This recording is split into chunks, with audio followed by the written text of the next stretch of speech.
एक ऐसा मील है कि दुनिया भर में ये हार्ट अटैक और लकवा जिसको स्ट्रोक्स कहते हैं इसके लिए अकेले तन्हा जिम्मेदार है।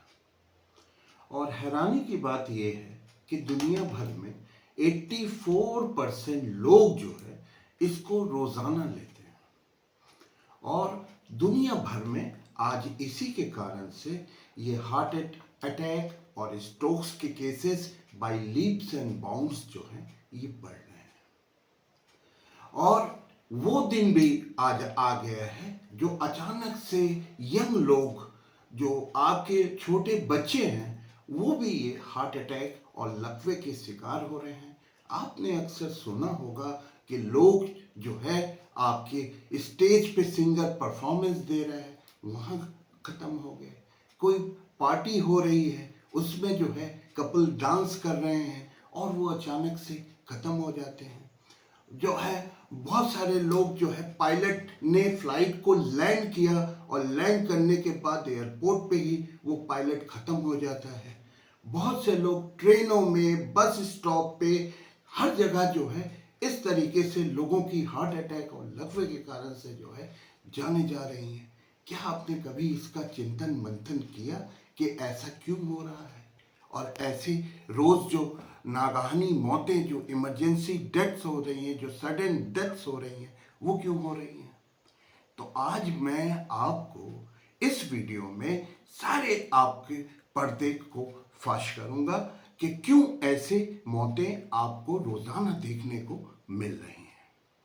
तो हम लोग जो गलती करते हैं वो ये गलती करते हैं कि ये जो हार्ट अटैक के केसेस होते हैं इस पे हम लोग कोई चिंतन मंथन नहीं करते कि ये क्यों हो रहे हैं, हमको क्या खाने से खाना है, क्या हमारी लाइफ स्टाइल में प्रॉब्लम है, क्या हमारे खाने पीने में दिक्कतें हैं, किस कारण से ये चीज़ें होती हैं, कभी हम लोग गौर नहीं करते। और यूजुअली जो है दुनिया खा रही है तो हम भी वही चीज़ें जो है खाते रहते हैं। तो सबसे पहले आज हम इस वीडियो में ये समझने की कोशिश करते हैं कि ये ऐसे हार्ट अटैक क्यों होते हैं। तो ये देखें, इसमें हार्ट की नलियां होती हैं, जिसमें हार्ट की 3 नलियां होती हैं जो आपको ये रेड रेड दिखाई दे रही हैं। और इन नलियों को आप इस तरह से कल्पना कर सकते हैं कि जैसे रबर के जो ट्यूब होते हैं, 2 ट्यूब आप समझ लें, इस तरीके से ये होते हैं। तो इसमें क्या होता है कि एक चिपचिपा पदार्थ जो है, जिसको आप जो है कोलेस्ट्रॉल भी कह सकते हैं, या आप जो है उसको जो है आप कह सकते हैं कि ये जो है एक चिपचिपा पदार्थ है जो हमारे कफ की तरह, जो हमारे नाक की तरह बिल्कुल होता है, जो जाके इन ट्यूब को धीरे धीरे ब्लॉक करना शुरू होता है। ये हार्ट अटैक वगैरह या लकवे वगैरह जो हैं एक दिन में नहीं होते। ये प्रोसेस आपकी हृदय की नलियों में चलते रहते हैं। ये क्या होते हैं, ये क्लॉग्ड आर्टरीज हो जाती हैं। क्या होते हैं कि ये प्लाक जो है ये जाके जमने लगते हैं। तो उसके बाद क्या होता है कि जब इससे जो है ब्लड फ्लो नहीं होता तो ये आर्टरी जो है रप्चर हो जाती है। इसी को हम लोग हार्ट अटैक या मायोकार्डियल इन्फार्क्शन कहते हैं। ठीक है, तो इसमें यूजुअली जो आपके रिसर्च हैं और जो आप लोगों ने सुनते हुए भी आए हैं और डॉक्टर्स भी आपको बराबर बताते होंगे कि इसमें जो कल्पिट होता है, जो आपके कोलेस्ट्रॉल का एक सेगमेंट होता है जिसको हम लोग एलडीएल बोलते हैं, और ये जो है कल्पिट होता है और इसी के कारण से ये हार्ट अटैक होते हैं। तो ये तो पिक्चर का एक रूप है, मगर जो इसमें दूसरा रूप है, ये खाली एलडीएल जो होता है ये इसके लिए जिम्मेदार नहीं होता। आप हमारी बात को अगर माने, या हमारे जो भी आजकल जो रिसर्च, नए रिसर्चेज आ रहे हैं उस पर अगर आप गौर करें तो ये जो है ये केवल एलडीएल के जमने से ये हार्ट अटैक नहीं होता। इसमें क्या होता है कि क्रॉनिक इन्फ्लामेशन हो जाता है। क्रॉनिक इन्फ्लामेशन के अंदर का मतलब क्या होता है कि क्रॉनिक इन्फ्लामेशन में क्या होता है, आर्टरीज के अंदर जो है आपकी जो है ये जो चीज़ें एक हाइपर सेंसिटिविटी रिएक्शन टाइप से होता है और वो जो है ये इसमें जमना शुरू हो जाता है।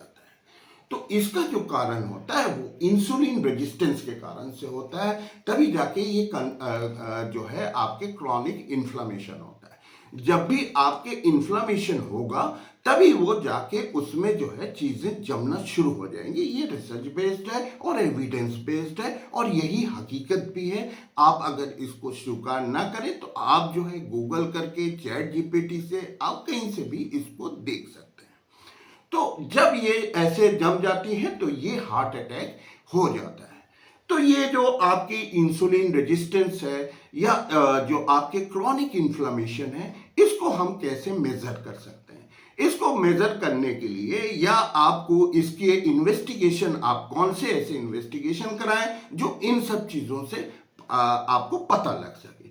तो ये जो चीजें होती हैं, जो इन्फ्लामेशन होता है, जो इंसुलिन रेजिस्टेंस होता है, ये मेटाबॉलिक सिंड्रोम के कारण से होता है। तो मेटाबॉलिक सिंड्रोम में क्या होता है? मेटाबॉलिक सिंड्रोम में आपको ओबेसिटी हो सकती है, आपको हाइपर कोलेस्ट्रोलेमिया हो सकता है, आपका कोलेस्ट्रॉल बढ़ सकता है, आपको जो है क्लॉगिंग ऑफ आर्टरीज हो सकती है, आपकी क्लॉग्ड आर्टरीज हो सकती हैं, जिससे आपको हार्ट अटैक वगैरह हो सकता है।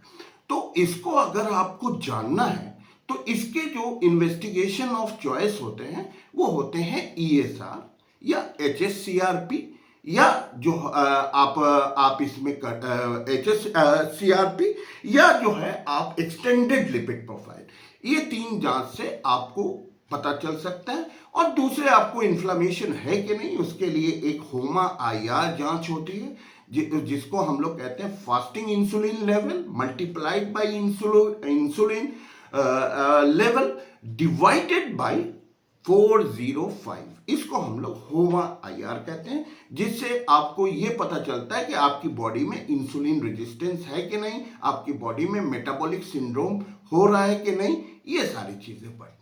तो अब हम आते हैं कि आपको किन ऐसे फूड खाने से आपको इंसुलिन रेजिस्टेंस होता है। और मेरा टॉपिक भी आज का यही है कि जो एक मील ऐसा है जिससे जो है हमको हार्ट अटैक और लकवे हो जाते हैं।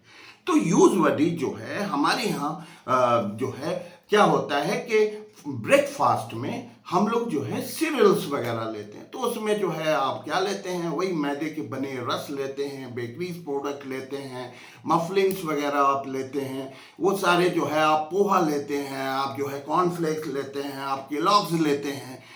और ये सारी चीज़ें जो है, इसमें क्या होता है कि वो पैकेज फूड होते हैं, उसमें एडिटिव्स होते हैं। उसमें क्या होता है कि आपके जो है उसमें आपके जो होते हैं पोटाशियम फॉस्फेट होती है, जो क्लीनिंग का काम होता है, जो हमारे किचन में क्लीनिंग के पर्पज में यूज होता है, हम उसको भी यूज करते हैं। और समझ लीजिए वो एक तरीके का पॉइजन है जो कि हम आपके किचन साफ करने में यूज करते हैं, वो हम जो है अपने बच्चों को देते हैं, ब्रेकफास्ट में देते हैं, और हम उसको बड़ा हेल्दी समझते हैं। जो सबसे बड़ी दिक्कत आजकल आ रही है वो यही है कि हम लोग जो है एड्स पे जाते हैं, हम मार्केटिंग गेमिक्स में चले जाते हैं और हम वो प्रोडक्ट लाते हैं और लाने के बाद बच्चों को खिलाते हैं। हमारे वही बच्चे आगे बढ़ते हैं और बढ़ने के बाद उनको इस तरह के हार्ट अटैक्स और सडन डेथ्स और आपके जो है लकवा और स्ट्रोक्स वगैरह होते हैं। आपको कम से कम इतना गौर करना चाहिए कि कौन से हेल्दी फूड है, हमको उसको खिलाना चाहिए अपने बच्चों को, क्योंकि यही बच्चे हमारा फ्यूचर होते हैं, यही हमारा मूलधन होते हैं, और हम उनको रोजाना इस टाइप के फूड जो पिलाते हैं। दूसरी गलती हम लोग और करते हैं, वो ये करते हैं कि आपके उसी ब्रेकफास्ट में हम लोग जो है आपको फ्रूट जूसेस वगैरह देते हैं। जो फ्रूट जूसेस होते हैं उसमें बहुत ज़्यादा शुगर की मात्रा होती है, उसमें बहुत ज़्यादा एडिटिव्स होते हैं, वो बहुत ज़्यादा उसमें जो है आप उसको जो है आप लस्सी के रूप में और छाछ के रूप में और इस तरह के रूप में और उसको मार्केटिंग गेमिक्स को देखते हुए आप लोग रोज़ाना देते हैं बच्चों को, जिससे जो है ये सारी चीज़ों से आपको इस तरह की चीज़ें, हार्ट अटैक और ये सारी चीज़ें बहुत ज़्यादा कॉमन होती हैं। तो आपको ये जानना चाहिए कि आप वो भी फ्रूट जूस देते हैं, वो भी मार्केट से लाके आप देते हैं। आप ये तो कम से कम गौर करें कि उसमें क्या है, उसके लेवल को तो आप पढ़ा करें, उसको आप देखा करें कि उसमें कितनी शुगर है, उसमें आपके एडिटिव्स हैं कि नहीं, उसमें कितनी कार्ब्स हैं। तो इस तरह की चीज़ है। तो इसका सॉल्यूशन क्या है? ये तो हम लोग रोजाना गलती करते हैं। तो उसका सॉल्यूशन ये है कि आप जो है हेल्दी ब्रेकफास्ट करें।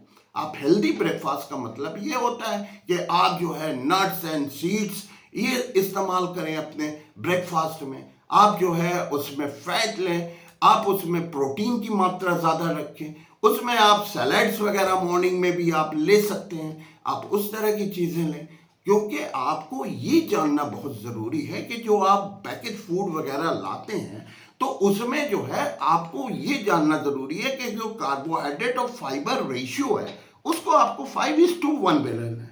सपोज आप कोई आइटम लेके आते हैं, उसमें कार्बोहाइड्रेट की जो मात्रा है वो 20 है और जो उसमें जो है फाइबर जो है वो नील है, तो ये आपके लिए बहुत ज़्यादा जो है डिजास्टर्स है, बहुत ज़्यादा आपके लिए ख़राब है। मगर अगर आप कोई ऐसा फूड आइटम लेके आते हैं जिसमें जो है आपके नेट कार्बोहाइड्रेट या कार्बोहाइड्रेट उसमें 20 है, ठीक है, और उसका जो फाइबर है उसमें चार है, तो आप उसको ले सकते हैं, ये आपके लिए हेल्दी फूड है। तो आप इस तरीके से आप ये समझ सकते हैं कि कौन से फूड प्रोडक्ट्स आप खा सकते हैं, कौन से फूड प्रोडक्ट्स आप नहीं खा सकते हैं। तो इस तरह से आपको हम हमेशा कहते हैं कि आपको अपने दिमाग को अप्लाई करना है कि कौन सी चीज़ हमें खाना है और कौन सी चीज़ हमें नहीं खाना है।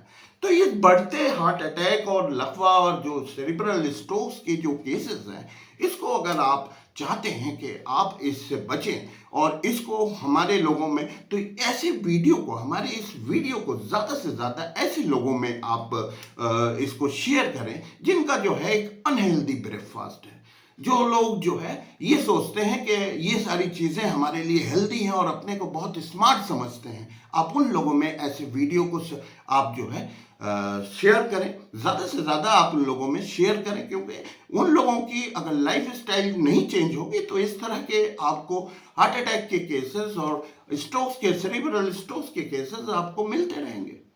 तो अगर वीडियो आपको पसंद आया है तो आप वीडियो को ज़्यादा से ज़्यादा आप लाइक करें, और अगर दिमाग में कोई चीज़ चल रही है तो आप उसको कमेंट करके भी हमसे पूछ सकते हैं, और वीडियो को सब्सक्राइब ज़रूर करें और बेल आइकन को दबाना बिल्कुल ना भूलें, क्योंकि इस तरह के वीडियो आपके पास तभी जाते हैं जब आप बेल आइकन को दबाते हैं, क्योंकि ये बहुत ही यूज़फुल वीडियो हैं। तो आप जो है हमेशा खुश रहें, मुस्कुराते रहें, और आशा करता है, उम्मीद करते हैं कि इस वीडियो से आपने नया कुछ सीखा होगा। तो आप जो है जो भी आपने सीखा है उसको लोगों तक शेयर करें, ताकि जो लोग जो हैं वो हंसते रहें, मुस्कुराते रहें और स्वस्थ रहें। Thank you.